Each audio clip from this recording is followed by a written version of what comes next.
Good morning everyone, welcome to knowledge account. আমরা দেখব 14th December 2024 এর ডেলি কারেন্ট অ্যাফেয়ার্স, তার সাথে সাথে রিলেটেড স্ট্র্যাটেজিকে।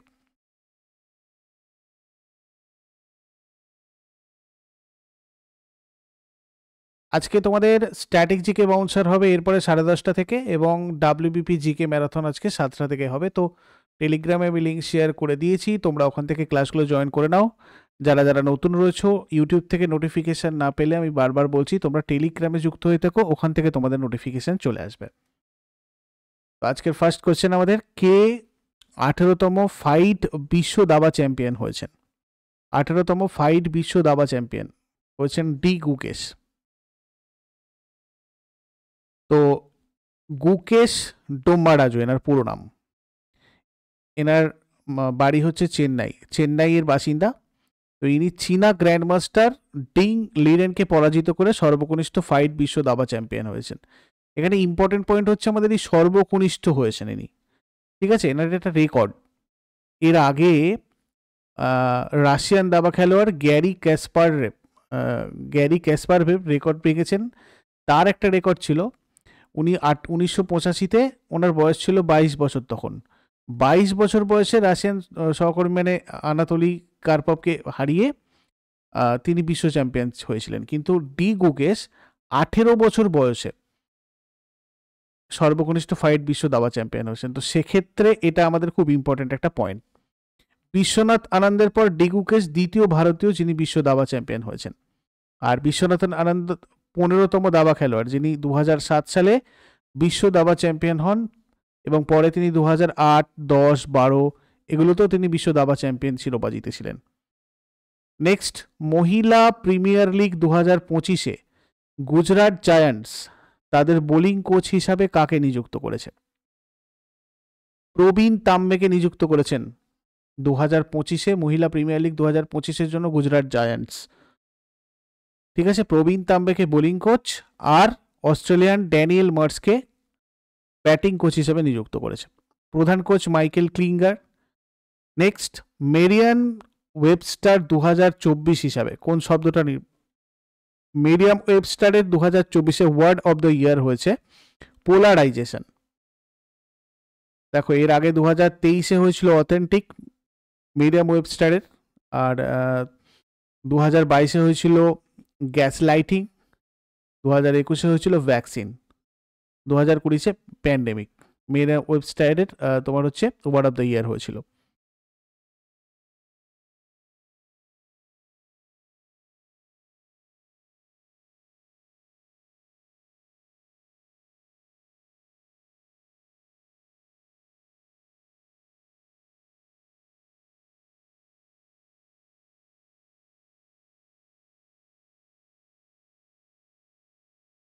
নেক্সট, এশীয় উন্নয়ন ব্যাংক বা এশিয়ান উন্নয়ন ব্যাংক, যেটা আমাদের এশিয়ান ডেভেলপমেন্ট ব্যাংক আমরা জানি, তো দেশে পরিবেশগতভাবে টেকসই অবকাঠামো উন্নয়নে অর্থায়নের জন্য ভারতকে কত মিলিয়ন আর্থিক মধ্যস্থতা ঋণ অনুমোদন করেছে?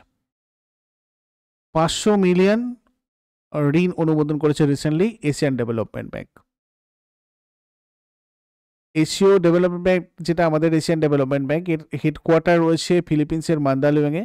প্রতিষ্ঠিত হয় 1966-এর 19শে ডিসেম্বর, আর সভাপতি হচ্ছেন মাসাতসুগো আসাকাওয়া, আর সদস্যপদ হচ্ছে 69টা এদেশের। আর Gujarat cooperative milk marketing federation, এটার ম্যানেজিং ডিরেক্টর পদে কে নিযুক্ত হয়েছেন রিসেন্টলি? এটাও ইম্পর্টেন্ট একটা point. Jayen Mehta Gujarat cooperative milk marketing ফেডারেশনের ম্যানেজিং ডিরেক্টর পদে নিযুক্ত হয়েছেন। এখান থেকে আমাদের অনেক প্রশ্ন আছে বিভিন্ন কম্পিটিটিভ এক্সামে। এটা হচ্ছে অ্যাকচুয়ালি মানে আমাদের যে অ্যাফেক্স মিল্ক ব্র্যান্ড আমুল, তার একটা শীর্ষ বিপণন সংস্থা, ঠিক আছে? আমুল ব্র্যান্ডের কাস্টোডিয়ান। আমুল যেটা, এটা 14 ডিসেম্বর 1946-এ প্রতিষ্ঠিত হয়েছিল। আমুল রিলেটেড তোমাদের অনেক প্রশ্ন আসে। এর প্রতিষ্ঠাতা ত্রিভুবন দাস প্যাটেল, এর সদর দপ্তর আনন্দে, গুজরাটের। আর এই আমুলটা হচ্ছে শ্বেত বিপ্লবকে অনুপ্রাণিত করেছিল, যেটা দেশটাকে বিশ্বের বৃহত্তম দুধ আর দুগ্ধজাত দ্রব্য উৎপাদনকারীতে পরিণত করেছে। আমরা জানি শ্বেত বিপ্লব কিসের সাথে জড়িত? দুধ। এবং শ্বেত বিপ্লবের জনক আমাদের ভার্গিস কুরিয়েন।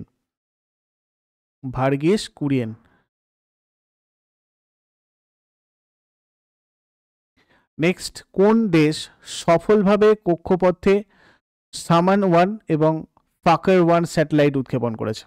সামান-1, ফাকার-1 টা ইরান উৎক্ষেপণ করেছে।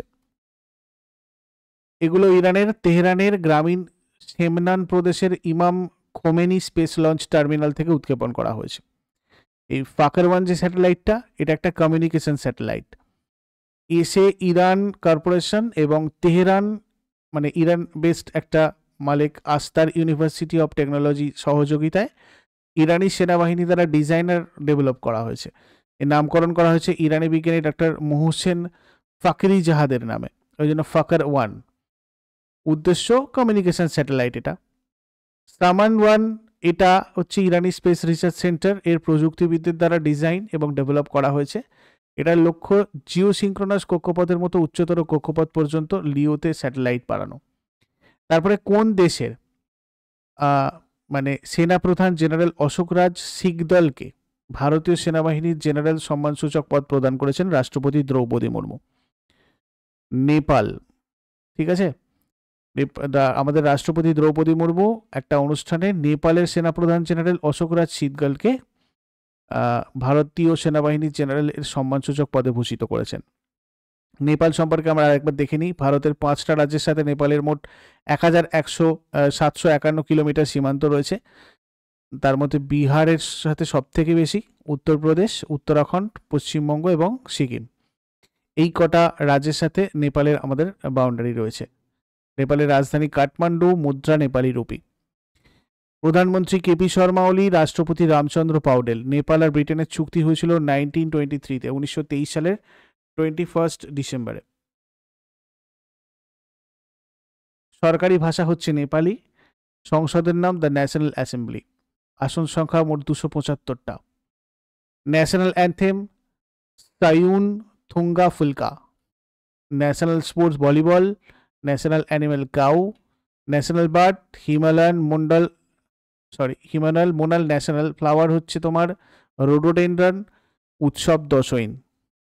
বিখ্যাত নদী কর্ণালী নদী, দীর্ঘতম। এছাড়া মহাকালী, কমলা এগুলো রয়েছে। মাউন্ট এভারেস্ট এখানকার প্রধান, বিশ্বের সর্বোচ্চ শৃঙ্গ 8848.86 মিটার। নেপালের শোলখুম্বু জেলায় অবস্থিত, যেটা নেপালের সাগরমাথা নামে পরিচিত। এছাড়া লোটসে, অন্নপূর্ণা এগুলো রয়েছে। ভারত আর নেপালের মধ্যে প্রধান প্রতিরক্ষা মহড়া হচ্ছে তোমার সূর্যকিরণ, এটা একটা সেনা মহড়া। জানকো নেপালের জীবনের উদযাপন হিসেবে অনুসরণ করা একটা অনন্য সাংস্কৃতিক রীতি, এটাও নোট করবে। তারপরে সম্প্রতি নিয়ম লঙ্ঘনের জন্য কোন কোম্পানিকে 9 লক্ষ টাকা জরিমানা করেছে সেবি? দেখো, সেবি রিলায়েন্স সিকিউরিটিজকে 9 লক্ষ টাকা জরিমানা করেছে।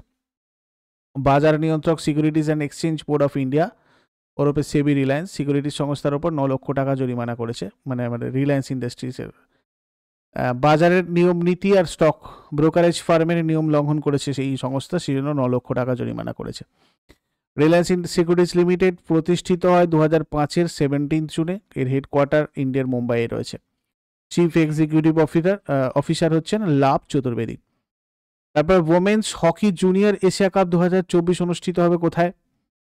মাস্কাটে অনুষ্ঠিত হবে women's hockey junior Asia cup 2024। 2024 মহিলা হকি জুনিয়র এশিয়া কাপ হবে মহিলাদের হকি জুনিয়র এশিয়া কাপের 9th edition. Under 21 field hockey championship, এটা এশিয়ান হকি ফেডারেশন দ্বারা আয়োজন করা হয়। 7 থেকে 15 ডিসেম্বর 2024 এটা অনুষ্ঠিত, মানে হচ্ছে এখন ওমানের মাস্কাটে। তারপরে এশিয়ান মহিলা হ্যান্ডবল চ্যাম্পিয়নশিপ 2024-এ ভারত কোন অবস্থান নিশ্চিত করেছে? 6ষ্ঠ অবস্থান নিশ্চিত করেছে, 6th পজিশন। ঠিক আছে, এটা হচ্ছে 20th এডিশন। এশিয়ান মহিলা হ্যান্ডবল চ্যাম্পিয়নশিপ 2024, এটা ছিল 20th এডিশন, যেখানে 6th পজিশন পেয়েছে আর কি ইন্ডিয়া। 3 থেকে 10 ডিসেম্বর খেলাটা হয়েছে নিউ দিল্লিতে। চ্যাম্পিয়ন হয়েছে Japan, second title. Runner up হয়েছে সাউথ কোরিয়া। ইন্ডিয়া 6ষ্ঠ স্থান অর্জন করেছে। আন্তর্জাতিক নিরপেক্ষতা দিবস কবে পালন করা হয়? ইন্টারন্যাশনাল নিউট্রালিটি ডে, এটা পালন করা হয় 12th ডিসেম্বর এভরি ইয়ার। ঠিক আছে, নিরপেক্ষতাকে একটি আইনি মর্যাদা হিসেবে সংজ্ঞায়িত করা হয়, যেটা উদ্ভূত হয় যখন রাষ্ট্র কোনো সশস্ত্র সংঘাতে অংশ না নেওয়ার সিদ্ধান্ত নেয়। সম্মিলিত জাতিপুঞ্জের সাধারণ পরিষদ 12ই ডিসেম্বরটাকে 2 ফেব্রুয়ারি 2017 তারিখে আন্তর্জাতিক নিরপেক্ষতা দিবস হিসাবে ঘোষণা করেছিল। এবার আগের দিনের হোমওয়ার্কগুলো সবাই দেখে নাও। কিবোর্ডের কোন কি প্রধানত প্রোগ্রাম বাতিল করতে ব্যবহার করা হয়? এটা হয়ে যাবে এসকেপ। এসকেপ কি ইউজ করা হয়। আর অশোকের শিলালিপি লেখা হয়েছিল ব্রাহ্মী লিপিতে। আর আজকে তোমাদের জন্য প্রশ্ন থাকবে, প্রথম বৈদিক যুগে কোন শহরটা প্রাচীন মগধ রাজ্যের রাজধানী ছিল? আর কলিঙ্গের যুদ্ধের পর মৌর্য রাজাদের মধ্যে কে যুদ্ধ ছেড়ে দিয়েছিলেন? শেষকালে কমেন্ট তোমাদের এখানে খোলা রয়েছে, ওখানে অবশ্যই হোমওয়ার্কগুলো জানাও। আর আগের দিনের প্রশ্নগুলো আমরা একবার কুইক রিভাইজ করে নেব। 30 নভেম্বর 2024-এর কি কি ছিল? কোন ভারতীয় 2024 United Nations Environment Programme champions of the Earth's lifetime achievement award জিতেছে? মাধব গাডগিল। মোহাম্মদ আল বশির কোন দেশের অন্তর্বর্তীকালীন প্রধানমন্ত্রী হিসাবে নিযুক্ত হয়েছেন? সিরিয়া। 2025 সালের 7 মার্চ থেকে 9 মার্চ পর্যন্ত আন্তর্জাতিক ভারতীয় চলচ্চিত্র একাডেমি পুরস্কারের 25তম সংস্করণ কোন শহরে অনুষ্ঠিত হবে? জয়পুর। ভারত ইলেকট্রনিক্স লিমিটেডের প্রধান সতর্কতা কর্মকর্তা হিসাবে সম্প্রতি কে নিযুক্ত হয়েছেন? নীলাভ্র সেনগুপ্ত। ভারতের মহিলাদের অনূর্ধ্ব 20 এবং অনূর্ধ্ব 17 জাতীয় ফুটবল দলের প্রধান কোচ হিসাবে কাকে নিযুক্ত করা হয়েছে? জোয়াকিম আলেকজান্ডারসন। প্রথম ইন্ডিয়া মেরিটাইম হেরিটেজ কনক্লেভ 2024 কোথায় অনুষ্ঠিত হয়েছিল? নিউ দিল্লি। হরিয়ানার মুখ্যমন্ত্রী নয়াব সিং সাইনি হরিয়ানার কুরুক্ষেত্রে আন্তর্জাতিক গীতা মহোৎসবের উদ্বোধন করেছেন। 2024 আন্তর্জাতিক গীতা মহোৎসবের অংশীদার দেশ কোন দেশ ছিল? তানজানিয়া। থাইল্যান্ডের পর্যটন কর্তৃপক্ষের জন্য উইপ্রো এবং সিয়াম.এআই দ্বারা তৈরি এআই চালিত ডিজিটাল সহকারীর নাম কি? সুখজাই। কোন ব্যাংক ভারতে 20 মিলিয়ন ক্রেডিট কার্ডের মাইল ফলক অতিক্রম করেছে? State Bank of India. কে প্রথম মহিলা ক্রিকেটার হিসেবে এক ক্যালেন্ডার বছরে 4টে ওডিআই সেঞ্চুরি করেছেন? স্মৃতি মান্দানা। এগুলো ছিল তোমাদের আগের দিনের প্রশ্ন। ইউজফুল বলে মনে হলে লাইক, বন্ধুদের সাথে শেয়ার আর কমেন্টে ফিডব্যাক জানাও। প্রতিদিন সকাল 6টার সময় ডেইলি কারেন্ট অ্যাফেয়ার্সের আপডেটের জন্য নলেজ অ্যাকাউন্টকে সাবস্ক্রাইব করে বেল আইকন প্রেস করে অলে ক্লিক করে নাও। নেক্সট ক্লাসগুলো তোমাদের টেলিগ্রাম চ্যানেলে লিঙ্ক শেয়ার করা থাকবে, তোমরা ওখান থেকেও নোটিফিকেশান পাবে। ইউটিউবে সাবস্ক্রাইব করে রাখলে সাধারণত অলে ক্লিক করে রাখলে নোটিফিকেশান চলে যায়, তার সত্ত্বেও অনেক ক্লাস থাকলে অনেক সময় নোটিফিকেশান যায় না। তার জন্য তোমরা আমাদের টেলিগ্রাম চ্যানেল নলেজ অ্যাকাউন্ট, এটা গিয়ে টেলিগ্রামে সার্চ করে নাও, ওটাতে গিয়ে জয়েন করে রাখলে অন্যান্য ক্লাসগুলোর নোটিফিকেশানও তোমাদের চলে আসবে। Thank you so much, take care, have a great day.